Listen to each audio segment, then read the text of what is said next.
Oui, je disais, vous allez remarquer que quand le peuple d'Israël va arriver dans le désert appelé le désert de Rephidim, ils vont rencontrer un peuple hostile appelé les Amalek.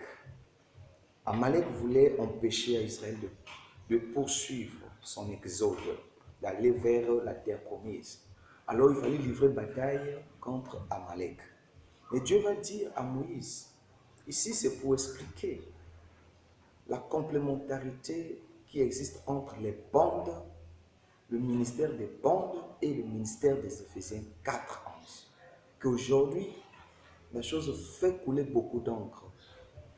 Et si nous ne comprenons pas la complémentarité qui existe entre le ministère des bandes et celle des Éphésiens 4:11, alors c'est nous qui allons perdre le temps pendant que le diable est en train d'avancer pour le contrôle du monde.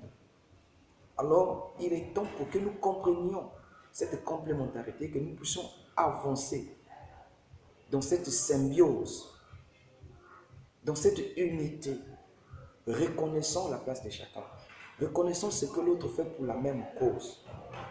Alors, il n'est pas question de se livrer la guerre contre nous, contre nous-mêmes. Nous serons déchirés. Et quand nous sommes fragilisés de l'intérieur, l'ennemi qui vient de l'extérieur nous vaincra si facilement. Il n'aura pas beaucoup d'efforts à fournir. C'est pourquoi nous voulons que ceci soit une fois pour toutes compris par le corps de Christ qui a reçu ce message de l'heure. Ainsi, beau message qui nous prépare pour l'enlèvement. Alors, en tant que pasteur et serviteur de Dieu, nous avons cette charge, cette responsabilité de dire quelque chose.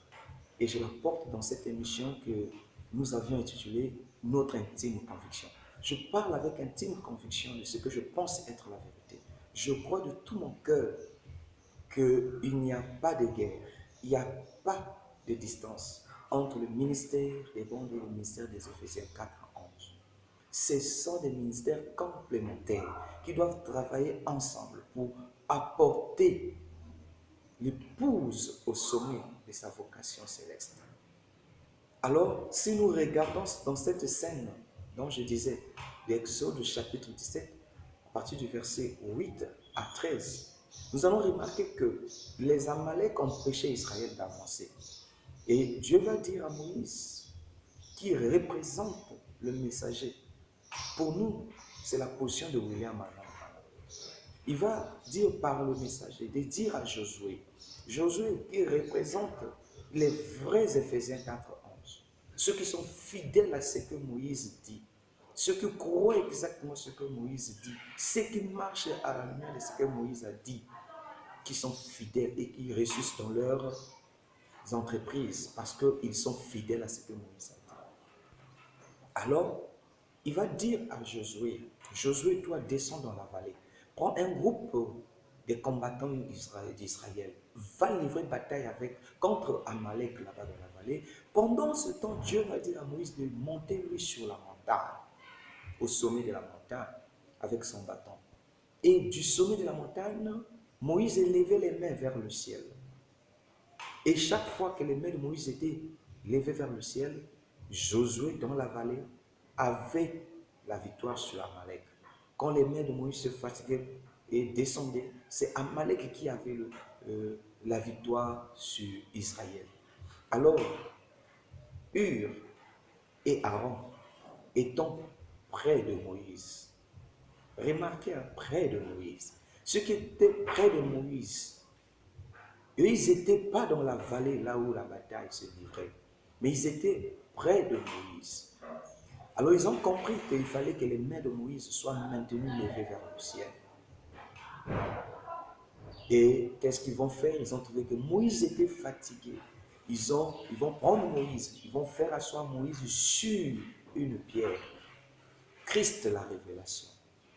Ils vont faire asseoir d'abord Moïse sur la pierre, qui n'est rien d'autre que le symbole de la révélation, le type de la révélation. Et c'est Christ qui est la révélation.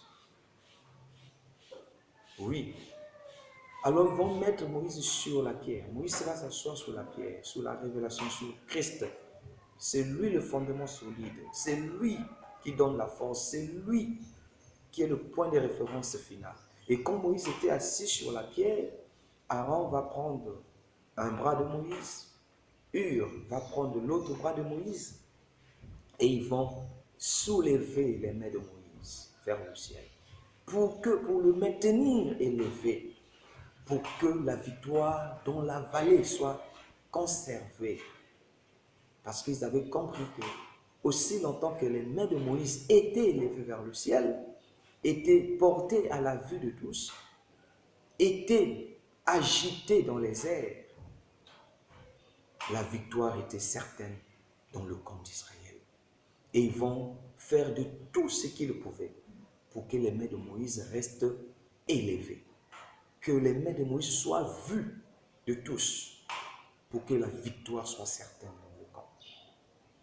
Et quand Hur et Aaron l'ont fait, Josué a eu la victoire dans la vallée contre les Amaleks. Josué, lui qui représente les Éphésiens fidèles, il a eu la victoire dans la vallée. Aussi longtemps que les mains, les deux choses se passaient simultanément. L'autre n'a pas effacé l'autre. Il n'était pas question, Josué, arrête de te battre, de livrer bataille, on va se contenter seulement des mains que Moïse va élever.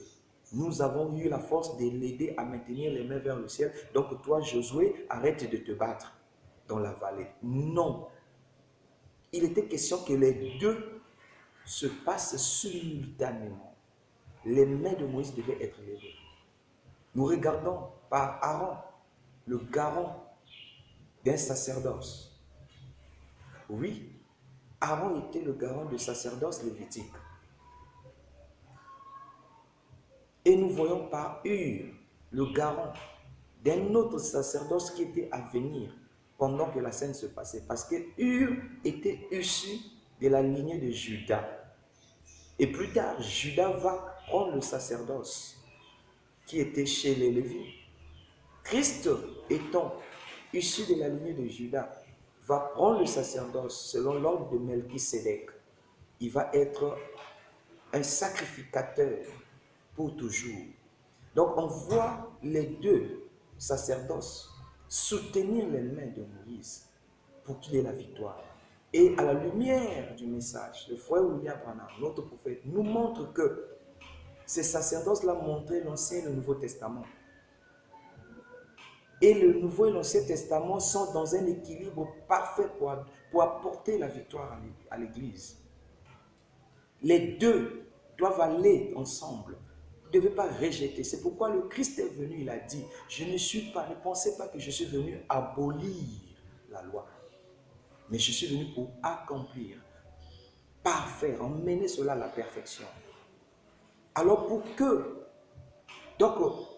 on avait le sacerdoce, on avait les deux qui ont apporté la chose pour que la victoire soit certaine.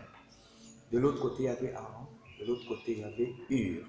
Il y avait un Lévi et il y avait un de la tribu de Juda qui maintenait les mains de Moïse. Alors que Moïse était assis sur Christ, la pierre de la révélation. Mais dans la vallée, il y avait ce bout d'ombre de Josué qui était dans l'ordre de sa mission, qui lui a été dicté par Moïse. William Branham a donné la position des Éphésiens. Il a dit, prêchez, frère Branham, est-ce que nous devons arrêter de prêcher? Il a dit, non, continuez à prêcher jusqu'à ce que le Seigneur Jésus-Christ vienne. C'est dans le message. William Branham a dit aux Éphésiens là, à Josué, continue à te battre, continue à œuvrer là-bas. Je crois de tout mon cœur. Je crois de tout mon cœur. Aujourd'hui, il y a ceux qui sont dans la position de Aaron et Hur. Ce sont ceux qui élèvent les mains du prophète à travers le ministère. Les mains, ce sont des œuvres. Les mains accomplissent les œuvres. Quand le frère Branham nous enseignait la bête qui était sur la main et sur le front, il dit c'est la pensée. C'est-à-dire que ce que tu penses, ce que tu crois, Ce que tu imagines dans la tête. Et la marque sur la main, c'était les œuvres. C'était les œuvres. Donc quand les mains sont élevées, c'est que les œuvres, donc l'œuvre qu'a laissé William Branham doit être élevée vers le ciel, doit être élevée pour que la victoire soit certaine. Et il y a ceux qui, je crois, qui sont comme Aaron, qui sont comme Hur, qui donnent toute leur énergie, qui s'efforcent au mieux de leur connaissance, de leur capacité pour élever les mains, l'œuvre du prophète, qui sont les bandes. L'œuvre du prophète qu'il a laissée aujourd'hui sont les bandes. Les mains, c'est les œuvres. L'œuvre du prophète sont les bandes. Et il y a ceux qui sont dans cette position-là. Alors, à l'occurrence de notre prophète Joseph et d'autres qui sont autour de lui, qui étaient près de Moïse. N'est-ce pas que notre prophète Joseph était aussi près de William Branham? C'est son fils, dans la chair. Et vous voyez qu'Aaron était même le grand frère de Moïse dans la chair. Donc, la parole de Dieu ne change pas. Dieu ne change pas. Il a dit dans Malachie, je suis Dieu, je ne change pas. Et ils font quoi? Ils soutiennent les mains, l'œuvre de Moïse. Et c'est ce qui doit être. Mais dans la vallée, il y avait quelqu'un qui était fidèle. Mais qui était fidèle à Moïse et qui faisait ce que Moïse lui avait dit de faire. Il avait aussi quelque chose à faire.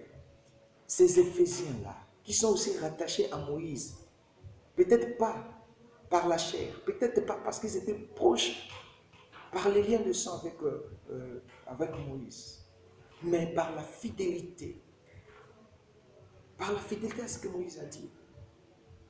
Ce sont ces Éphésiens-là qui sont sur le terrain, qui font passer le corps à corps, comme Josué était dans le corps à corps contre les Amaleks. Aujourd'hui, il y a des Éphésiens qui sont dans la vallée, qui sont dans le corps à corps avec les démons et Satan. Ils doivent faire leur travail. Mais la victoire doit venir de la complémentarité, de la simultanéité de ce combat-là, de ces actions-là.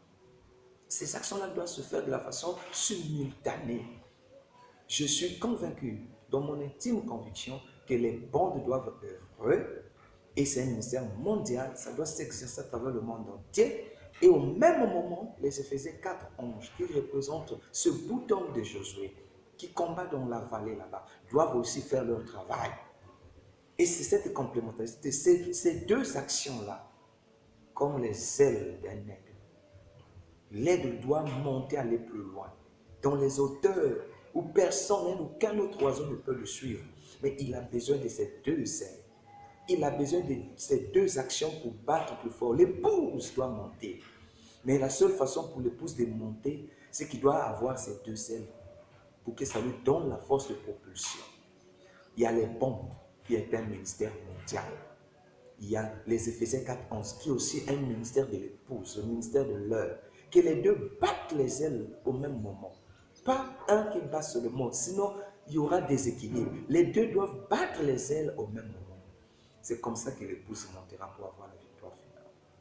Voilà mon intime conviction. En tant que votre frère dans le Christ, en tant que votre frère, pour les uns, un frère, pour d'autres, le pasteur, un pasteur. Je sais que tous ne croiront pas, mais ceux qui sont de Dieu écoutent la parole de Dieu. Shalom, que le Tout-Puissant Jésus-Christ vous bénisse. Et à un autre numéro, nous allons prier. Seigneur Jésus-Christ, merci pour la lumière de la parole que tu nous as donnée en ces temps de la fin. Seigneur, nous avions exprimé notre intime conviction. Bénis ceux qui écouteront cette intime conviction au sujet de cette question d'actualité. Soutiens-les. S'ils étaient dans l'ignorance, qu'ils sortent au nom de Jésus-Christ. Que la lumière éclaire leur sentier. Père, je les remets entre tes mains. Aide-les à être de vrais chrétiens qui n'écoutent pas seulement les hommes, mais qui les jugent les paroles des hommes selon la vérité qui est la parole de Christ. Merci pour ta parole en ces derniers jours. Merci pour le prophète William Branham. Merci pour le ministère des bandes. Merci pour les Éphésiens 4:11. Oh Jésus, tu es parfait. Tu as tout donné à l'Église. Et nous sommes fiers que tu es en train de nous révéler cela et plus que nous avançons. Seigneur, ceux qui ont écouté, oh Dieu, cette intime conviction, étant faible, qu'ils soient réconfortés. Oh Dieu, étant malade, qu'ils soient guéris dans le nom de Jésus-Christ. Étant loin de toi, qu'ils se rapprochent de toi. Étant perdus, qu'ils soient sauvés au nom de Jésus-Christ. Père, étant liés, qu'ils soient délivrés au nom de Jésus-Christ. Que toutes les bénédictions qui sont citées dans ta parole se reposent sur eux au nom de Jésus-Christ. Amen.